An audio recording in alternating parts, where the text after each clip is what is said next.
25শে ফেব্রুয়ারি ভারতের প্রধানমন্ত্রী শ্রী নরেন্দ্র মোদী তিনি ইসরায়েল সফর করে গণহত্যাকারী ইসরায়েলি পৈশাচিক প্রধানমন্ত্রী যার নামে আইসিসি ইন্টারন্যাশনাল ক্রিমিনাল কোর্ট এই রক্তপিপাসু বেঞ্জামিন নেতানিয়াহুর নামে যখন অ্যারেস্ট ওয়ারেন্ট জারি করে রেখেছে, সেই যুদ্ধ অপরাধী যার গায়ে গাজার নিরীহ শিশু নারী পুরুষের রক্ত লেপ্টে আছে, সেই বেঞ্জামিন নেতানিয়াহুর সঙ্গে হাত মিলিয়েছেন ভারতের প্রধানমন্ত্রী শ্রী নরেন্দ্র মোদী। আর এই ঘটনায় ভারতবর্ষের আরএসএস এবং হিন্দুত্ববাদী সংগঠনের নেতা সমর্থক, বিশেষ করে পশ্চিম বাংলার ইসলামোফোবিয়া অসুখে আক্রান্ত অসংখ্য মানুষ, তাদের তাতা থই থই থই থই আনন্দে আত্মহারা, তারা ভাষা খুঁজে পাচ্ছে না আনন্দ প্রকাশের। ইসরায়েল রাষ্ট্রে পৌঁছে গেছে ভারতবর্ষের প্রধানমন্ত্রী, এর মহাকাশে পৌঁছে যাওয়ার মতো মহাকাণ্ড ঘটিয়েছেন তার হিন্দু হৃদয় সম্রাট নরেন্দ্র মোদী। এ কত গর্বের ব্যাপার যে তিনি ইসরায়েল সফর করেছেন। ইসরায়েল এমন একটা রাষ্ট্র যেখানে পৃথিবীর কোনো মানুষ যাওয়ার সাহসই করে না, সেখানে বাহাদুর প্রধানমন্ত্রী নরেন্দ্র মোদী সোজা জাহাজ নিয়ে চলে গেছেন। আর এই আনন্দে এখন সোশ্যাল মিডিয়া 6 লাখ। দেখুন, আমাদের 56 ইঞ্চি বুকের ছাতি নিয়ে নরেন্দ্র মোদী ইসরায়েল সফর করেছে। মুসলিম রাষ্ট্রগুলোকে এবার চরম শিক্ষা দেবে নরেন্দ্র মোদী। পাকিস্তান জব্দ হয়েছে, এবার জব্দ হবে আরব রাষ্ট্রগুলো। তুরস্কের খুব বাড় বেড়েছে, তুরস্ককে আর সৌদি আরবকে দাঁড় টাইট করার জন্য এবার পৌঁছে গেছেন নরেন্দ্র মোদী। স্বাভাবিকভাবেই বেজায় খুশি ভারতবর্ষের অসুস্থ জনগোষ্ঠী। এখন প্রশ্ন হলো, নরেন্দ্র মোদী কোন বাগ মারলেন? ভারতবর্ষের সম্মান নিয়ে তিনি ছিনিমিনি খেললেন, নাকি ভারতবর্ষকে বিরাট গৌরবান্বিত করলেন? চলুন বুঝে নেওয়ার চেষ্টা করি নরেন্দ্র মোদীর এই ইসরায়েল সফর ভারতবর্ষের জন্য ঠিক কতখানি লাভের না কতখানি লজ্জা। প্রথমে আমরা জানি রাখি, এই মুহূর্তে ভারতবর্ষের প্রধানমন্ত্রী শ্রী নরেন্দ্র মোদীর ইসরায়েল সফরের বিশেষ কোনো প্রয়োজন ছিল না, যদি না এপস্টিন ফাইলে শ্রী নরেন্দ্র মোদীর নাম প্রকাশ না হতো। সেই কথাই স্মরণ করিয়েছেন ভারতবর্ষের বিরোধী দলনেতা শ্রী রাহুল গান্ধী। শ্রী রাহুল গান্ধী স্পষ্ট বলেছেন, Narendra Modi has sold Hindustan into the hands of America to save his image and political future. Narendra Modi ভারতবর্ষকে আমেরিকার হাতে বিক্রি করে দিয়েছে কেবলমাত্র তার নিজস্ব ভাবমূর্তি রক্ষা করা এবং তার রাজনৈতিক ভাগ্যকে স্থির করা। এই দুটি কারণে ব্ল্যাকমেইলের হাত থেকে বাঁচানো, নিজস্ব ইমেজকে বাঁচানো এবং আমেরিকা এবং ইসরায়েলের কাছ থেকে ব্ল্যাকমেইলের হাত থেকে বাঁচার জন্য তিনি ভারতবর্ষ বিক্রি করলেন। এক গর্হিত অপরাধ রাহুল গান্ধীর মতে। এই বিদেশ সফরে ভারতবর্ষের দেশের মানুষের বিশেষ কোনো লাভ হয়নি শ্রী নরেন্দ্র মোদীর ব্যক্তিগত এবং গৌতম আদানির লাভ ছাড়া। কিন্তু এই বিদেশ সফরটাকে ভারতীয় মিডিয়া এমনভাবে হাইপ করছেন, এমন তোল্লা দিচ্ছেন যেন শ্রী নরেন্দ্র মোদী সত্যি সত্যিই কোনো এক অসাধ্য সাধন করে ফেলেছেন। তা প্রথমেই আমরা একথা সবাই জানি যে বেঞ্জামিন নেতানিয়াহুর রাষ্ট্র ইসরায়েল, সেই রাষ্ট্র থেকে এখন পৃথিবীর অধিকাংশ রাষ্ট্র মুখ ফিরিয়ে নিয়েছে। 122টি দেশ, ইউরোপ, আফ্রিকা এবং আমেরিকা মহাদেশ মিলিয়ে, যারা এই মুহূর্তে ইসরায়েলের সঙ্গে কোনো রকম সম্পর্ক রাখতে চাইছে না। এমনকি এই রক্তপিপাসু রাষ্ট্রনেতা যদি এই আইসিসির সদস্যভুক্ত রাষ্ট্রগুলিকে ভ্রমণ করে, সঙ্গে সঙ্গে তাকে অ্যারেস্ট করা হবে। এই যুদ্ধ অপরাধী রক্তপিপাসু নেতার সঙ্গে হাত মিলিয়েছে ভারতের প্রধানমন্ত্রী। এ কত গর্বের ব্যাপার। এতদিন ধরে ভারতবর্ষ যখন প্যালেস্টাইনের মানুষের আত্মনিয়ন্ত্রণের অধিকার, তাদের দেশ যেভাবে ইসরায়েল বর্বরচিত কায়দায় বলপূর্বক দখল করে নিয়েছে, তাদেরকে দেশ থেকে বিতাড়িত করেছে, তাদেরকে খুন করেছে, তার বিরুদ্ধে জাতিসংঘে ধারাবাহিক কথা বলেছে ভারতবর্ষ ফিলিস্তিনিদের আত্মনিয়ন্ত্রণের অধিকারের কথা স্বীকার করে এসছে, দ্বিরাষ্ট্রিক সমস্যার সমাধানের কথা বলেছে। সেই ভারতবর্ষকে আজ 180 ডিগ্রি বিদেশ নীতিকে বদলে কেবলমাত্র আমেরিকার সন্তুষ্টি লাভের জন্য এবং গৌতম আদানির বাণিজ্যিক স্বার্থ সুরক্ষা করার লক্ষ্য নিয়েই আজ ভারতের প্রধানমন্ত্রী নরেন্দ্র মোদী পিঠ চাপড়াচ্ছেন আন্তর্জাতিক যুদ্ধ অপরাধী বেঞ্জামিন নেতানিয়াহুর। আর এই দৃশ্যে অত্যন্ত বেদনাদায়ক যে ভারতবর্ষের বড় অংশের মানুষ তারা মনে করছেন এটা নরেন্দ্র মোদীর সঠিক কাজ, কারণ তিনি ভারতবর্ষের স্বার্থ দেখছেন। খুব মজার বিষয়, যারা ধর্মান্ধ, যারা আজ বিপথে চালিত ভারতবর্ষের সেই বিপুল অংশের জনতা তারা মনে করে গৌতম আদানির সম্পত্তি বাড়লে তারও নাকি ব্যাংকের অ্যাকাউন্টে টাকা বেড়ে যায়। গৌতম আদানির লাভ হলে এই সমস্ত অসুস্থ মানুষ তারা মনে করে তারা জয়ী হচ্ছে। পাকিস্তানের বিরুদ্ধে লড়াই করতে মোদি শক্তিশালী জোট তৈরি করছেন। এই সমস্ত হীনমন্যতার অসুস্থতা যারা আজও পাকিস্তানকে একমাত্র বিদেশ নীতির পরাকাষ্ঠা বলে মনে করে। পাকিস্তান একটি ভুল পথে যাওয়া রাষ্ট্র। পাকিস্তান একটি পঙ্গু রাষ্ট্র, যে রাষ্ট্রের কোনো সুস্থ বিদেশ নীতি নেই। সেই রাষ্ট্রের সঙ্গে প্রতিযোগিতা করতে গিয়ে হাত মেলাতে হবে যুদ্ধ অপরাধীর সঙ্গে। সত্যকে ত্যাগ করে ভারতবর্ষের প্রাচীন সত্য সত্যমব জয়তে, সত্যকে গঙ্গায় জলাঞ্জলি দিয়ে একজন গণহত্যাকারীকে এইভাবে সংবর্ধনা দিতে হবে। সেই দেশের পার্লামেন্টে দাঁড়িয়ে এত ঝুড়ি ঝুড়ি মিথ্যা কথা বলবেন নরেন্দ্র মোদী। তিনি বলছেন no cause can justify the murder of civilians. তিনি বললেন কোনো অবস্থাতেই সাধারণ নাগরিকের মৃত্যুকে সমর্থন করা যায় না। বাহ, বড়িয়া, অসাধারণ। 7 অক্টোবরে কথা বলছেন শ্রী নরেন্দ্র মোদী, দারুণ। 7 অক্টোবরে হামাস আক্রমণ করেছিল ইসরায়েলকে, নিঃসন্দেহে ঘৃণ্য কার্যকলাপ। সেই কার্যকলাপকে বিশ্বব্যাপী প্রতিবাদ ধিক্কার জানিয়েছে, ফাইন। কিন্তু হামাসের আক্রমণের প্রেক্ষিত সুদীর্ঘ ইতিহাস রয়েছে, সেসব ইতিহাস ঘেটে লাভ নেই।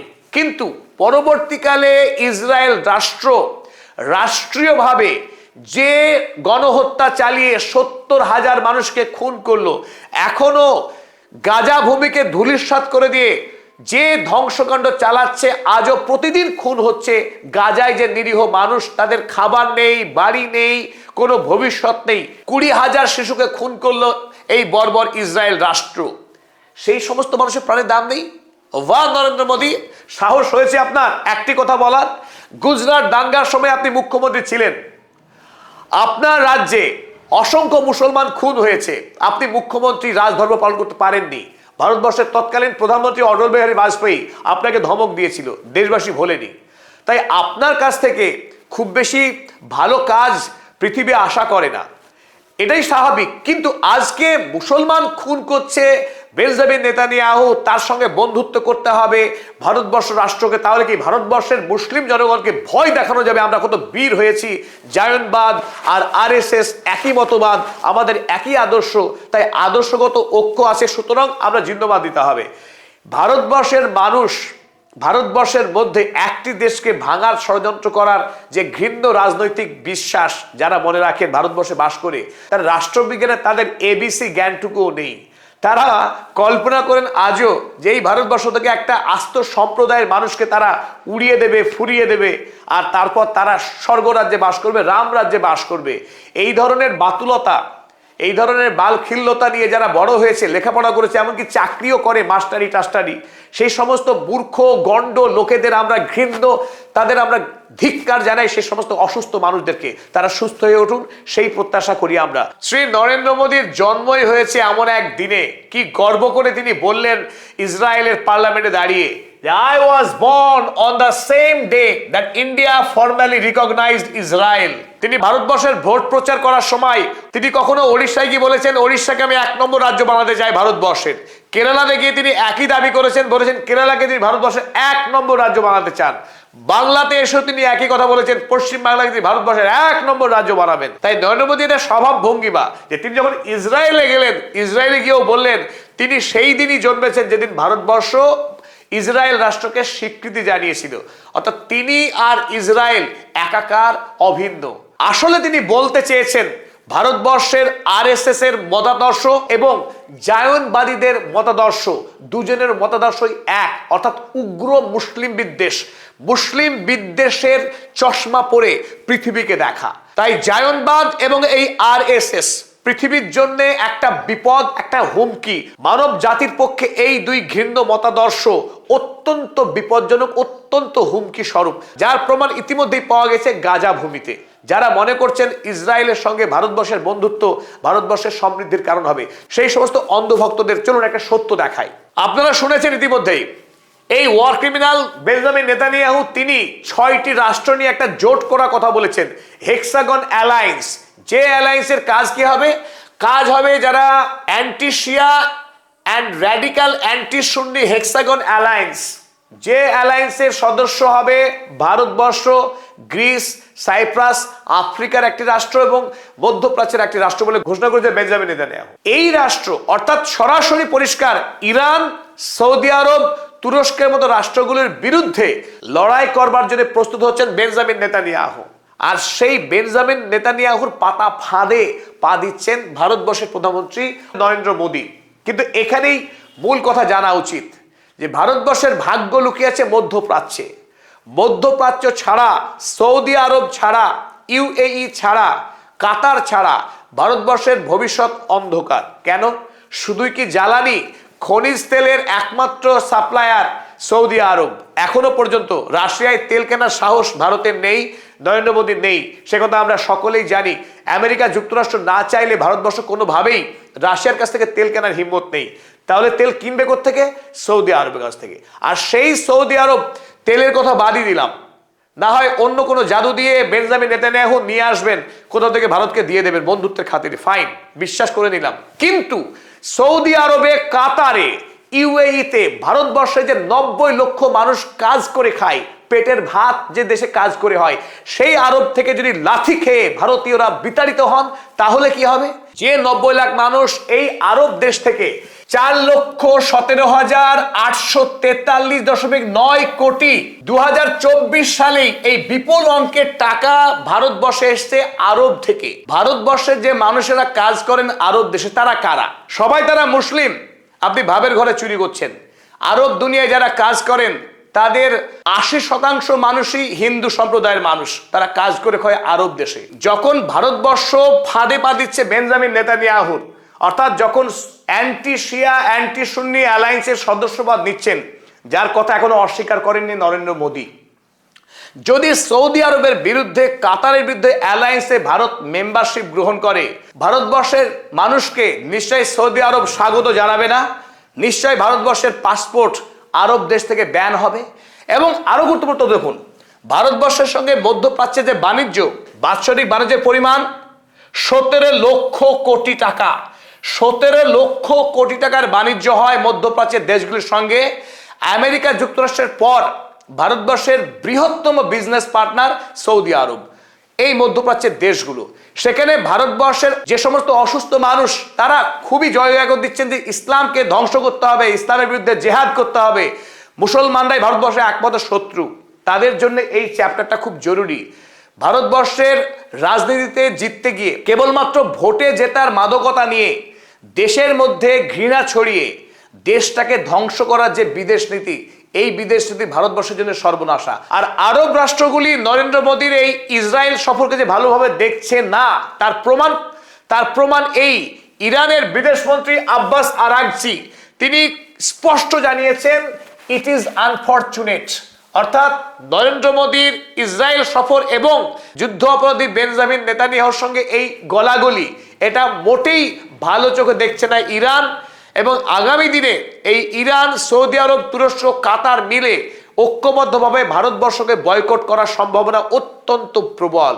যখন আমরা স্পষ্ট বুঝতে পারছি ভারতবর্ষের রাষ্ট্রিক স্বার্থ খুব একটা নেই ইসরায়েলের সঙ্গে, যে ইসরায়েল রাষ্ট্র এখন ক্রমশ ভঙ্গুর ভাঙতে বসেছে দীর্ঘ যুদ্ধ করবার পর, অর্থনৈতিকভাবে যে রাষ্ট্র এখন দেউলিয়া হওয়ার পথে, এমনকি ইসরায়েলের যে গুমর, যে রহস্য, তার নাকি প্রচুর সামরিক শক্তি আছে, সেসব গল্প বর্তমানে প্রমাণ হয়েছে।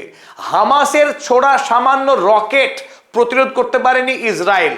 সেই ইসরায়েল নাকি বায়ু সুরক্ষা দেবে, তার আয়রন ডোম কবেই ফুটো হয়ে গেছে। অ্যারো 3 সেও দুর্বল। ইরানের একটি মিসাইলকে প্রতিরোধ করবার ক্ষমতা এই মুহূর্তে নেই ইসরায়েলের। সেই দেশ অস্ত্র বিক্রি করবে ভারতবর্ষের মতো রাষ্ট্রকে, যে দেশের 140 কোটি মানুষ বসবাস করে, সেই দেশের এতগুলো বিশ্ববিদ্যালয়, আত্মনির্ভর ভারতের হুঙ্কার দিয়ে ভারতবর্ষের বিশ্ববিদ্যালয়গুলো ভাঙতে বসেছে। দিনের পর দিন যেখানে শিক্ষায় ফান্ডিং বন্ধ হচ্ছে, দেশের বিজ্ঞানী নেই, দেশের বিজ্ঞান শিক্ষা ভেঙে পড়ছে, সেখানে ইরানের মতো রাষ্ট্র আন্তর্জাতিক নিষেধাজ্ঞাকে উপেক্ষা করে বিশ্বমানের জ্ঞান চর্চা করছে, বিশ্বমানের সামরিক অস্ত্র তৈরি করছে। সেখানে ভারতবর্ষ ইসরায়েলের মতো একটা ঘৃণ্য রাষ্ট্র, যার কেবলমাত্র আমেরিকার দয়ায়, অনুগ্রহে বেঁচে থাকা একটি রাষ্ট্র ইসরায়েল, সেই রাষ্ট্রের সঙ্গে চুক্তি করে ভারত মনে করছে মহান হয়ে গেছে। কিন্তু আসল রহস্য কি? শ্রী নরেন্দ্র মোদী কেন গেলেন ইসরায়েলে? আসল কারণ অন্য কিচ্ছু নয়, আসল কারণ এই মানুষটি, শ্রী গৌতম আদানি। গৌতম আদানি নরেন্দ্র মোদীর সরকার আসার পর থেকে যেভাবে ফুলে ফেপে বড় হয়েছে, দুজন মানুষ ভারতবর্ষকে কিনছেন, একজন গৌতম আদানি, অন্যজন মুকেশ আম্বানি। এই আদানি এবং আম্বানির জন্য ভারতবর্ষের মধ্যে ইসলামোফোবিয়া ছড়িয়ে বিজেপি দল ক্ষমতায় আছে। আর সেই আদানি আম্বানির সম্পদ তৈরি হলে, তার অর্থ বাড়লে ভারতবর্ষের এক শ্রেণীর মানুষ উল্লসিত হন। তাদের নিরক্ষরতা কবে দূর হবে সেটা এখন বড় প্রশ্ন। এই আদানির ইসরায়েলের হাইফা বন্দরের 51% শেয়ার রয়েছে এবং নরেন্দ্র মোদী ইসরায়েল সফরকালীন একাধিকবার হাইফা হাইফা হাইফা করে তিনি চিৎকার করেছেন। অর্থটা কি? হাইফা বন্দরকে সুরক্ষিত করে ভারতবর্ষের যতগুলো এগ্রিমেন্ট হবে, অস্ত্র সংক্রান্ত যতগুলো মৌ স্বাক্ষরিত হচ্ছে ভারতবর্ষের সঙ্গে, সেই মৌয়ের অধিকাংশ লভ্যাংশ পৌঁছাবে এই আদানির ঘরে।